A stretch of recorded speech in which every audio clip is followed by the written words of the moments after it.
Abra sua Bíblia no Salmo 18, versículo 1 e 2. Salmo 18, versículo 1 e 2.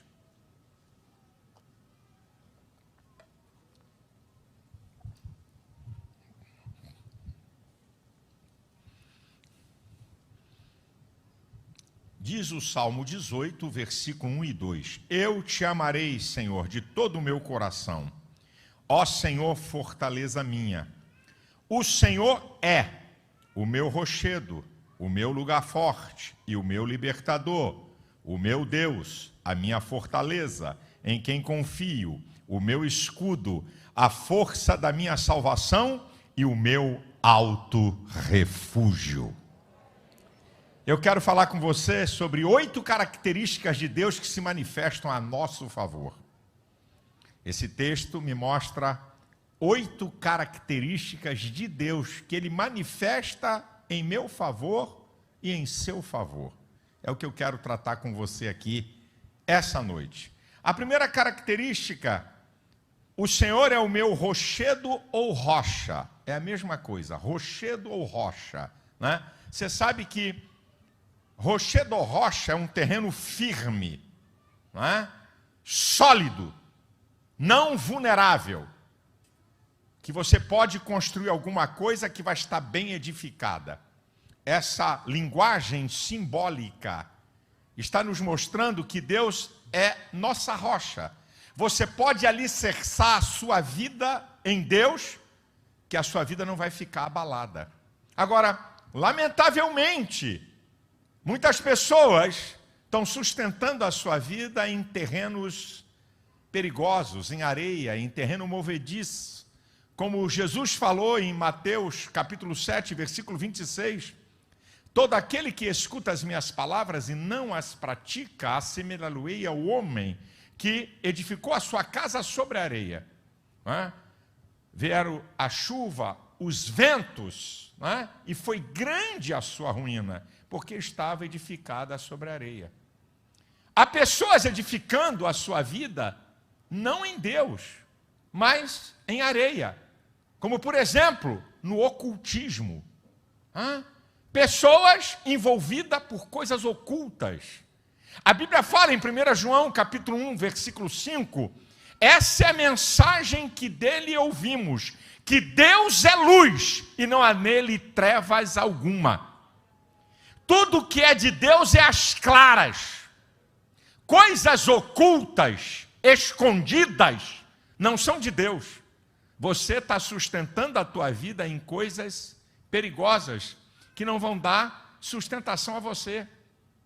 Eu garanto o que eu estou dizendo para você aqui. Outras pessoas têm a base da sua vida no paganismo, em ídolos. Ô meu querido, você vale mais do que qualquer ídolo. A Bíblia diz, e se você pegar uma Bíblia da tradução católica, é o mesmo texto, que a Bíblia não é nem de evangélicos nem de católicos. A Bíblia é a palavra de Deus, traduzida dos originais. Em 1 Coríntios 8,4, a Bíblia diz que o ídolo nada é e que há um só Deus. E no Salmo 115, ele vai dizer que os deuses das nações, não é? Que são feitos pelos homens, os ídolos, tem boca, mas não fala, tem olhos, mas não vê, tem ouvidos, mas não ouvem, tem nariz, mas não cheiram, tem mãos, mas não apalpam, tem pés e não andam. Então as pessoas edificam a sua vida em terrenos perigosos, que não vão te dar sustentação. Outras pessoas estruturam a sua vida na sua autoconfiança do que são. O grande Salomão, o bilionário rei Salomão, o poderoso rei Salomão, ele diz uma coisa muito importante em Provérbios 3,15. Confia no Senhor de todo o teu coração e não te estribes no teu entendimento. E o mesmo Salomão, que era um homem bilionário de uma riqueza incomparável, ele fala também uma outra coisa em Provérbios 18,11, que a fazenda do rico é a sua cidade forte, é como um muro alto na sua imaginação. Tem gente que deposita a sua vida no dinheiro. E aí, eu já disse aqui, em 2008, naquela crise econômica mundial, em um dia, 3 trilhões de dólares viraram poeira. Gente se matou com investimentos em bolsas, né? Em fundos que viraram poeira. Então, esses são terrenos de areia, que se você edificar a sua vida, você vai ter problema. Agora, também quero dizer, aí eu vou falar para o povo aqui da igreja, né? Porque aqui a gente não é hipócrita nem fariseu, está falando só para pessoas que não têm o conhecimento da palavra. Mas aí eu quero falar para o povo aqui da igreja. Aí é com você, meu irmão, chegou a sua vez. É que até na igreja tem gente edificando a sua vida em besterol, em crendice, em meninice. Por isso que o apóstolo Paulo, em 1 Coríntios 3:1, diz assim, olha, eu falo com vocês porque vocês são carnais, vocês são meninos, eu não falo como a espirituais. Porque a base que vocês estão montando aí, da vida de vocês, está num terreno frágil. A base da sustentação da sua vida está no terreno frágil. Deus é rocha. E esse tipo de gente, a verdade é essa aqui, não é o problema da base. O problema é o que está construindo em cima. A base é Deus, mas só que a construção é mal feita. Não é a base. Na verdade, esse item aqui não tem a ver com a base. O primeiro tem. Esse item aqui tem a ver com o que você constrói a partir da sua vida com Deus. E tem gente na igreja cheia de crendice, de bobagem, construindo a vida cristã em cima de bobagem, não na palavra. Agora, se você tem uma boa construção da sua vida na base, que é Deus, fique tranquilo. É aquilo que Jesus falou em Mateus 7:24. Todo aquele que escuta as minhas palavras e pratica, compará-lo-ei ao homem prudente que edificou a sua casa sobre a rocha. Desceu a chuva, correram os rios, sopraram os ventos, e a casa não caiu, porque estava edificada sobre a rocha. O Salmo 139 diz um texto muito bonito lá. Se pegar as asas da alva e habitar nas extremidades dos mares, até ali a tua mão me sustentará. Esse mesmo Salmo 18, no versículo 31, diz: quem é Deus senão o Senhor, e quem é rocha senão nosso Deus? Sustente a tua vida no Deus que tudo é, que tudo faz, que tudo tem, que é Senhor dos céus e da terra, e que pode dar a você uma vida sustentável. Então Deus é rocha. Ele se manifesta como um terreno seguro para você estabelecer sua vida. Depois o texto vai dizer que ele é lugar forte ou fortaleza, dependendo da tradução. Deus é fortaleza ou lugar forte, como algumas traduções que nós encontramos. E uma fortaleza, ela tem 3 características. Uma fortaleza. 3 características, tem várias, mas 3. Primeiro, é um lugar de segurança. Fortaleza é um lugar que a pessoa se sente segura do inimigo, do ataque, não é? Então, é um lugar de segurança. É um lugar para você se sentir seguro. Como diz o Salmo 46, versículo 1. Deus é o nosso refúgio e fortaleza. Socorro bem presente na angústia. E quando Davi estava sendo perseguido implacavelmente, ele vai dizer no Salmo 57, versículo 1, na sombra das tuas asas eu me abrigo, até que passem todas as minhas calamidades. Toda a minha situação dificílima, de grande adversidade, eu vou me abrigar na fortaleza que é Deus. Agora, Deus, o lugar de fortaleza, é um lugar de segurança e também um lugar de proteção. Fortaleza é um lugar de proteção. Aquilo que está no Salmo 121, versículo 5 e 6. O Senhor é quem te guarda, Ele é a tua sombra à tua direita, né? O sol não te molestará de dia, nem a lua de noite. O Senhor te guardará de todo mal, porque Ele é uma fortaleza inexpugnável. Esse é o Deus que eu e você servimos. Então, fortaleza é um lugar que nós temos como um lugar de segurança, um lugar de proteção e um lugar de tranquilidade e descanso. Aqui eu estou tranquilo. Aqui eu não perco o meu equilíbrio emocional. Aqui eu não vou ficar apavorado. Por isso que o salmista diz no capítulo 4, versículo 8, no Salmo 4, versículo 8, em paz me deitarei e dormirei, porque só tu, Senhor, me fazes repousar com segurança. Eu tenho a tranquilidade, porque eu tenho um Deus que é a minha fortaleza. E aí, meu irmão, escuta essa. Para alguém te alcançar dentro de uma fortaleza, tem que destruir a fortaleza. É um princípio. Para alguém poder alcançar uma pessoa que está numa fortaleza, só tem um jeito: destruir a fortaleza. E quem é que vai destruir Deus? Segunda Crônicas 26 diz: ninguém há que te possa resistir. Quem é que vai encarar Deus, meu amado? Isaías 43, 13, um texto que quase todo mundo aqui conhece. Antes que houvesse dia, eu sou. Ninguém há que possa escapar das minhas mãos. Operando eu, quem impedirá? Não tem capeta, não tem demônio, não tem homem. Se Deus é a tua fortaleza, você está protegido.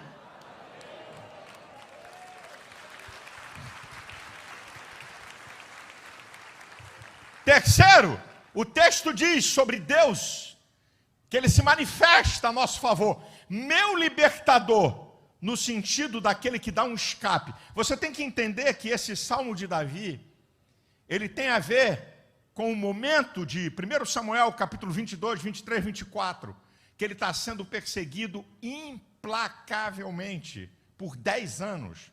Davi Saul com 3.000 homens da sua tropa de elite, está caçando Davi para matá-lo. É quando ele está escrevendo esse salmo. No seu pior momento, na sua pior adversidade, no momento mais terrível. Ele não escreveu esse salmo quando ele estava no trono, não. Ele não escreveu esse salmo quando estava tudo sobrando, não. Ele escreveu esse salmo num dos piores momentos da sua vida, para que eu e você possamos entender que se eu e você passarmos os piores momentos da nossa vida, Deus é rocha, Deus é fortaleza e Ele é o meu libertador. Ele vai me dar um escape. Eu declaro profeticamente para você. Eu não sei se você está vivendo os piores dias da tua vida. Eu não sei se você está vivendo os piores momentos da sua vida. Eu não sei. Mas uma coisa eu sei. O teu Deus é o teu libertador. Aquele que vai dar um escape dessa situação. Se você crê, receba aí. Dá um brado, dá um glória, dá um aleluia, meu irmão.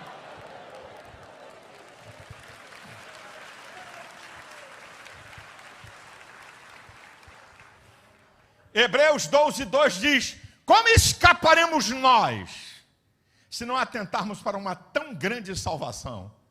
Então Ele é o meu libertador, Ele me faz escapar do poder do homem mau, do poder do diabo, do poder do pecado e do inferno. Esse é o sentido aqui do texto. Olha o que é que Deus é. Ele vai dizer, o meu Deus, em quarto lugar. Lá no original é o El, isso é, o Deus Todo-Poderoso. Ele está falando aqui da onipotência de Deus, da onisciência de Deus e da presença, da onisciência, da onipotência e da onipresença de Deus. Os atributos exclusivos que só Deus possui. Esse é o Deus que eu e você servimos. O Deus que tem todo o poder para agir a hora que Ele quer, na área que Ele quer, do jeito que quiser, e ninguém pode dizer para Deus que não. Ele é o meu Deus, Ele é o meu Deus Todo-Poderoso. Aquilo que está no Salmo 103, versículo 19. O meu Deus tem estabelecido o seu trono nos céus, e o seu reino domina sobre tudo. E o mesmo Davi, no pior momento, o Salmo 57, representa o ápice do problema. Eu citei ainda há pouco o versículo 1, nas sombras das tuas asas, não é? Eu vou estar escondido, eu vou estar protegido, até que passe todas as minhas calamidades. E no versículo 2 diz assim: clamarei ao Deus Altíssimo, o Deus que tudo por mim executa. Deus pode reverter esse quadro. Eu estou falando aqui, não está dando tiro para ver se eu acerto não, porque o meu Deus, o teu Deus, é o El, é o Deus Todo-Poderoso. Ele pode executar qualquer coisa a teu favor, Ele pode abrir qualquer porta, Ele pode derribar qualquer inimigo, Ele pode te livrar de qualquer mal. Ele é o Deus Todo-Poderoso e a Ele a glória. Quinta característica. E aqui o sentido é outro. Quando ele está dizendo aqui agora, a minha fortaleza é no sentido de Deus que me dá força. Não é mais no sentido de fortaleza como um lugar de seguro. É o tradutor, a tradução para o português. Ok? Que foi colocado aqui, esse sentido de fortaleza é no sentido que o Deus que me mantém com o seu poder. Então é profético para você, Isaías 41:10. Não temas, porque eu estou contigo. Não te assombres, porque eu sou teu Deus. Eu te ajudo, eu te esforço, eu te sustento com a destra da minha justiça. De vez em quando a gente passa por situação que diz assim: caramba, por que eu não naufraguei nessa? Eu já vi gente por muito menos se arrebentar. Como é que pode? Ou alguém diz para você: rapaz, não sei como é que você passou por isso. Eu já vi gente passar por coisas menores e não sobreviver. Ah, meu irmão, é porque Deus sustenta você com o seu poder e a sua graça. Agora preste atenção, em sexto lugar, são características de Deus que se manifestam a nosso favor. Davi está dizendo: Ele é o meu escudo. Escudo fala de proteção, escudo fala de defesa.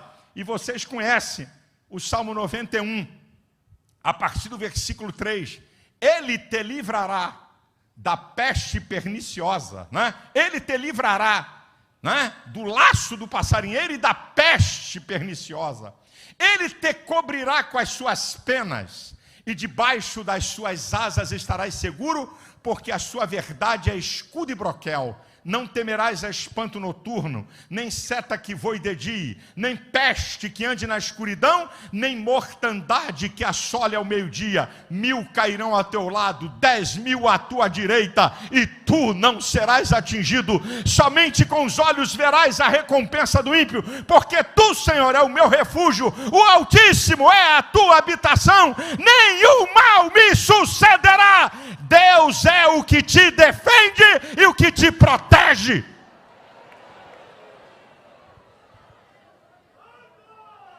Que Deus maravilhoso é o nosso Deus. Você pode exaltar o seu nome? Você pode exaltar o Deus que é o teu escudo? Em sétimo lugar diz: a força da minha salvação. Uma salvação poderosa que inclui libertação, vida abundante, poder sobre o mal e vida eterna. E se eu trouxer esse texto para hoje, eu entendo o que Paulo diz em Romanos 1,16. Não me envergonho do Evangelho de Cristo, porque é o poder de Deus para a salvação de todo aquele que nele crê. E o mesmo Paulo vai dizer em 1 Coríntios 1,18, porque a palavra da cruz é loucura para os que perecem, mas para nós que somos salvos é o poder de Deus. A salvação que Deus quer dar ao homem, ela é completa. Não apenas para livrar você do inferno, mas para transformar você, para você ter uma vida abundante e uma vida abençoada. A salvação não é a minha igreja ou a minha religião. A salvação vem de Deus. Só alguém, como é que alguém pode te salvar de alguma coisa? Se ele tiver o domínio daquilo que está tentando te derrotar. A polícia me salvou de bandido. Por quê? Porque tem o poder sobre aquele poder que quer te derrotar. Então tem que ter alguma coisa ou alguém com um poder maior do que o seu poder, que você não consegue fazer, para que alguma coisa aconteça para salvar você de uma situação. Agora vamos para o plano espiritual da vida eterna. Como é que um homem pode salvar o outro eternamente? Pecador não salva pecador. Como é que alguém pode livrar você do inferno e do poder do pecado? Como? Homem pecador, limitado, também precisa. Por isso que Maria diz: a minha alma engrandece ao Senhor meu Salvador. Até Maria reconheceu que precisava de um Salvador. Então, meu querido, a salvação que Deus quer dar a você, homem nenhum pode dar. Homem não se salva a si mesmo. Outro homem não pode salvar o homem. Só quem pode salvar você é aquele que tem poder sobre o diabo, sobre o pecado e sobre a morte. Deus! Ele sim pode salvar você completa e dar a você uma vida abundante. E em último lugar, o texto vai dizer que ele é um auto-refúgio. Auto-refúgio, um lugar secreto, que ninguém pode atingir. Um lugar fora de perigo. Todo mundo aqui conhece o Salmo 91, versículo 1. Aquele que habita no esconderijo do Altíssimo. Como é que diz? A sombra do Onipotente descansará. Aquele que habita no esconderijo do Altíssimo. Não é aquele que Deus esconde no seu esconderijo. Você habita no esconderijo do Altíssimo porque você submete às regras de Deus. E quando você se submete às regras de Deus, Ele é para você um alto refúgio. Ninguém pode te alcançar. Ninguém te acha. Irmão, eu creio, eu não falo aqui, não estou dando tiro para ver se eu acerto. Eu creio que muitas situações da nossa vida, da minha e da sua, que nós estamos fragilizados pelos embates dessa vida e pelas limitações humanas que temos. Eu acredito que muitas vezes Deus esconde a mim e a você. Eu já disse aqui porque é uma verdade. Para cada habitante do planeta Terra tem vários capetas. Não pensa que Satanás tem um demônio para cada habitante do planeta Terra. Eu garanto para você que a hierarquia de Satanás, que tem principados, potestades, príncipes das trevas e hostes espirituais da maldade. Essa quarta aqui, são tropas reservadas para entrar em ação onde estiver a batalha mais renhida. Como todo exército tem, né, tropas que só entram em ação em situações de maior adversidade. Por exemplo, a Polícia do Rio tem o batalhão de choque e o BOPE. Né? São dois batalhões que eles não entram em ação por qualquer coisa. Só entram em ação onde é necessário o envio de uma força em um nível, em uma escalada diferenciada. Eu acredito que Satanás que tem demônios para olhar tudo que é habitante da terra. E ele é um ser espiritual e nós somos seres materiais fragilizados pelo pecado. E eu acredito piamente que de vez em quando Deus nos esconde, porque você está na presença dele, porque você serve a ele, né? Porque você submete a ele, está escondido. Então, conjecturando, mas sem cometer heresia. Eu estou desconfiado que de vez em quando volta um capeta diante de Satanás e diz assim, aquele crente lá da ADVEC, já cacei ele em tudo que é lugar.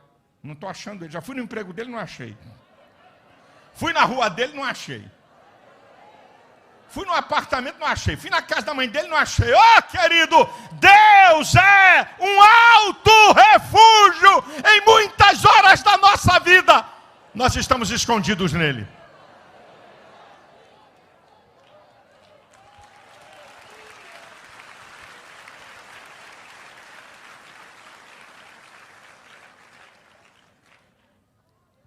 Agora eu vou terminar a minha palavra. Porque você traz uma palavra dessa, e aí eu tenho que ser honesto e verdadeiro. Para quem são essas características? Características de Deus que se manifestam a nosso favor. Mas a favor de quem? É de qualquer um? De qualquer jeito? Não vim aqui para te enganar. O próprio texto declara. O próprio texto declara. Essas características de Deus. Deus é rocha. Deus é fortaleza. Deus é escudo. É um grande Deus. é salvação, é sustentador, é autorrefúgio. Para quem essas características de Deus se manifestam? Vamos voltar ao texto. A abertura do versículo 1 do capítulo 18. Eu te amarei de todo o coração. Amar a Deus é o primeiro grande mandamento. E quando ele fala que vai amar a Deus de todo o coração, mente, vontade e sentimentos. Amar a Deus é ter prazer de submeter a Ele. É ter prazer de obedecê-lo. Olha o que ele está dizendo aqui no texto. Eu te amarei de todo o meu coração. Número 2, ó Senhor. Reconhece a autoridade de Deus. Se submete à sua vontade e à sua palavra. A verdade é que muita gente quer a bênção das promessas, mas não quer a bênção da obediência. Esquece que a bênção das promessas está subjugada à bênção da obediência. Ele é Senhor, Ele é dominador, eu me submeto a Ele. Me submeto a Ele prazerosamente, porque sei que Ele tem o melhor para mim. Estou te mostrando aqui para quem que são essas características. E aí ele vai dizer, aqui ó, eu te amarei, ó Senhor, fortaleza minha. E aí ele vai dizer uma terceira coisa, o Senhor é. O Senhor é. Aí ele começa a dizer, meu rochedo, minha força. O Senhor é. Indica algo concreto, real e verdadeiro e não abstrato. Eu não falei aqui alguma coisa que é um jogo de palavras apenas do campo abstrato, emocional. Deus é, na realidade, rocha. Deus é, na realidade, fortaleza. Deus é, na realidade, escudo. Deus é, na realidade, teu sustentador.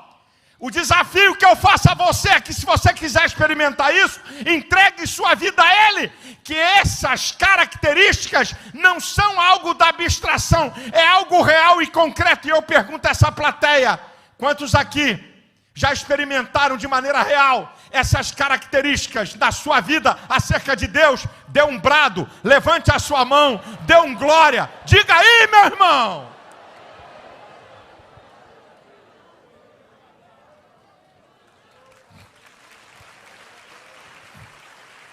Olha para quem que é. Ele vai dizer acerca de Deus, o Senhor é o meu possessivo. Indica relacionamento, intimidade, relacionamento pessoal.